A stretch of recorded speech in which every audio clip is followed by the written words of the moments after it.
Salve a tutti ragazzi e bentornati su Guido sul server con un gioco del quale ci siamo innamorati dal trailer.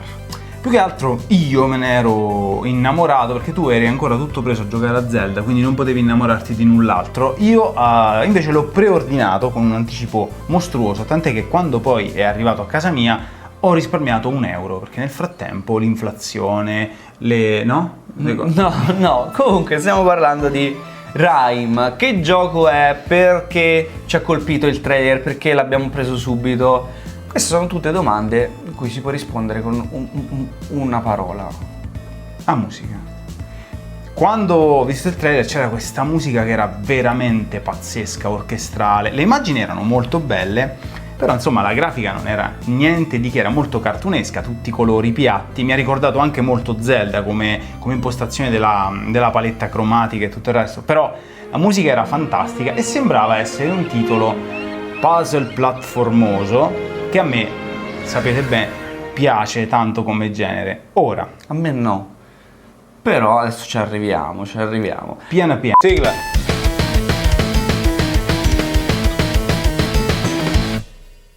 Che cos'è in effetti Rime? Sembrava un puzzle platform e invece... Invece è proprio un puzzle platform preciso. Sì, con enigmi ambientali. Con enigmi ambientali. Quindi se siete amanti di questo genere vi piacerà, ma anche se no, se invece volete vedere qualcosa di diverso, perché? Perché c'è una narrazione tutta sua, in effetti non si parla, è adatto a tutti, si canta all'interno di questo gioco, si urla e si canta. È tutto molto, molto visivo e molto sonoro, non c'è HUD, ogni tanto c'è un suggerimento su quale tasto premere, ma proprio nelle prime fasi di gioco. Per il resto è tutto godibile, è un gioco a tutto schermo, come Inside o comunque come gran parte dei titoli di questo tipo che stanno uscendo in questo periodo. Ora, non abbiamo finito il gioco, lo stiamo ancora giocando, però abbiamo già un bel po' di ore su questo Rime, quindi non sappiamo esattamente su quanto si basi, su quanto sia la longevità di questo gioco in effetti, però c'è da dire che il buongiorno si vede dal mattino, e se dopo 4 ore tu ti stai ancora divertendo, stai ancora trovando degli enigmi nuovi, vuol dire che il titolo è valido. Queste sono impressioni ovviamente a caldo, ma credo che le nostre impressioni a freddo non cambierebbero di una virgola. No, e soprattutto lui porterà tutto quanto il gameplay sul secondo canale, dovreste trovare già qualcosa a partire da adesso, insomma provate a controllarlo di tanto in tanto il secondo canale, perché ci saranno tutti questi gameplay. Volete sapere quanto mi sono intrippato? Guardate la mia maglietta. Se arriverete al quinto episodio c'è sempre quella maglietta, che significa che mi ci sono chiuso tipo 2 giorni senza mai uscire di casa, a fare sempre... Quando un gioco mi piace funziona così. Allora io direi di passare ai pro e i contro, perché sono quelle le cose importanti. Allora, buona varietà degli enigmi, ce ne sono diversi e anche se all'inizio sembrano ripetersi, in realtà no, ci sono delle cose che vanno ripetendosi, soprattutto nelle fasi iniziali, ma la varietà esiste, addirittura cambiano gli scenari, cambia l'atmosfera, cambia proprio dove sarete, perché magari potreste essere sulla terraferma oppure no. Cambia anche il tipo di enigma, a volte ci troveremo a dover agire con prontezza e in lassi di tempo molto molto brevi, perché ci sono anche degli enigmi a tempo, quindi lì è importante essere abili proprio nel controllo del personaggio. Altre volte è sufficiente saper ragionare come si deve, altre volte bisogna unire queste due cose. All'inizio io pensavo che tutto il gioco fosse basato su enigmi prospettici e visivi, bisogna allineare degli elementi che sono a diversa distanza l'uno dall'altro per creare una forma e concludere l'enigma, e credevo che tutto Rime fosse basato su enigmi di questo tipo. Un po' mi stavo preoccupando perché un gioco tutto così mi avrebbe devastato, e invece, nonostante sia un'idea piuttosto geniale quella di realizzare dei puzzle del genere, il gioco mi ha sempre sorpreso con soluzioni nuove e addirittura con un uso intelligente dell'illuminazione di gioco, del ciclo giorno-notte, che a un certo punto diventa un enigma anche il ciclo giorno-notte, e soprattutto della gestione dell'alternanza tra enigmi platform ed enigmi puzzle.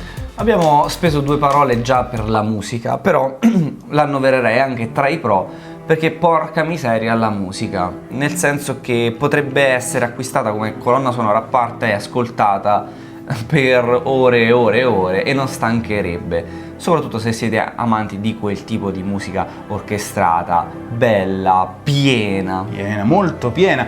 Unico problema della musica, lo dico da musicista, a volte suona un po' derivativa, cioè ci sentite dentro tante cose, magari io ci ho sentito un misto di Princess Mononoke più Braveheart, nulla da dire, per carità, è sempre una gran colonna sonora, soprattutto se parliamo di un videogame, però ecco, a volte ci sentite dentro troppo altro, però è comunque una gran bella colonna sonora. La storia incuriosisce parecchio, perché voi all'inizio il gioco siete in spiaggia, punto, cioè siete sulla battigia, non sapete nulla, nessuno vi dice niente, quindi la storia, l'incedere della storia ti incuriosisce proprio perché devi capire come mai sei lì, come ci sei arrivato, chi caspito sei, e piano piano i suggerimenti ti vengono dati. Ora, siccome io già lo so che dite ma non ci sono titoli che avete decisamente distrutto per questa caratteristica, bene, ve lo spieghiamo in 2 parole. Qui non devo raccogliere mondezza in giro e leggerci sopra una descrizione che non si sa dove sia scritta sull'oggetto per capire qual è l'ecosistema dell'universo che mi circonda. Non siamo in Dark Souls, non c'è quel tipo di lore. Qui è una lore unicamente visiva ed evocativa, ok? Ci sono anche delle cutscene, poche in realtà, ma ci sono anche delle cutscene che vi aiutano a capire certi concetti. Qui non ci sono parole, ci sono soltanto delle immagini e quindi la storia va ricostruita a ritroso, guardando le immagini e cercando di capire come il personaggio interagisce con gli elementi che lo circondano. È così, è ben diverso dalla lore di Dark Souls, d'accordo? Per questo diciamo che questa la apprezziamo e quella la troviamo fin troppo macchinosa. I checkpoint sono messi bene, finalmente un gioco che sfrutta bene questi checkpoint, perché abbiamo visto in Farpoint, ultimamente ne abbiamo parlato, che smettevi di giocare e dovevi riniziare 20 minuti prima di gioco e questa è una cosa frustrante, invece qui, grazie al Signore, niente. Ok, abbiamo detto i pro, tante belle cose, un'ottima storia, una musica pazzesca, bella atmosfera, ragazzi, perché ci sono delle sezioni di gioco. Veniamo ai contro, belli. perché questo gioco ha dei contro. Pochissimi in realtà, però il primo è di natura tecnica. Cali di frame, e non ce l'aspettavamo in un gioco così semplice nella grafica, nello stile grafico e nei colori, perché comunque sia non c'è tutta questa grande varietà di cose da illuminare, eccetera eccetera.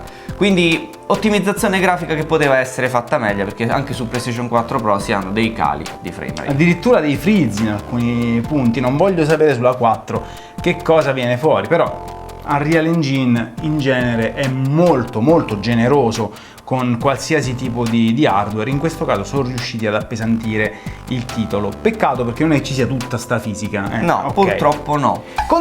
I controlli non sono troppo precisi. Ci è capitato di non riuscire a risolvere un enigma al primo colpo perché eravamo nel punto esatto dove dovevamo essere e l'enigma non veniva triggerato. Quindi anche il rilevamento della nostra posizione come The Last Guardian. Come The Last Guardian, solo che qui mi è capitato 2 volte in 4 ore. The Last Guardian mi capitava 4 volte in 2 minuti, il che dà fastidio. I movimenti del nostro personaggio sono abbastanza, non sono proprio super reattivi, ma abbastanza reattivi come in The Last Guardian. Come in The Last Guardian. Diciamo che se qui c'è un input lag di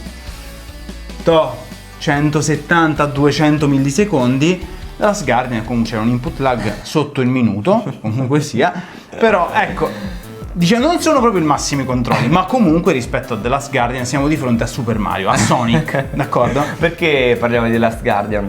Perché in effetti è quello lo stile, ci sono quella tipologia di puzzle ambientali da risolvere, tutte quelle cosine che se vi è piaciuto, se avete pianto con The Last Guardian, Rime sicuramente vi piacerà allo stesso modo. È anche verticale in alcuni casi come The Last Guardian, quindi ci sono tante somiglianze tranne la bestia. Ora abbiamo detto dei contro che di per sé possono essere sorvolati, no? Sì. Però ce n'è uno che perlomeno nelle prime 5-6 ore di gioco non ce l'ha fatto proprio adorare. Perché?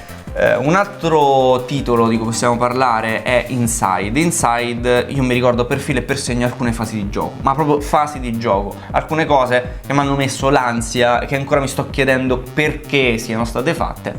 Qui non succede. Inside aveva delle meccaniche di gioco che erano estremamente peculiari, cioè quando tu vedi quella meccanica pensi, porca miseria, è Inside, non può essere altro che Inside. The Last Guardian, con tutti i suoi problemi, ha delle meccaniche di gioco che non c'è niente da fare, appartengono a The Last Guardian. Questo Rime, nonostante sia fatto molto bene, manca di un carattere forte.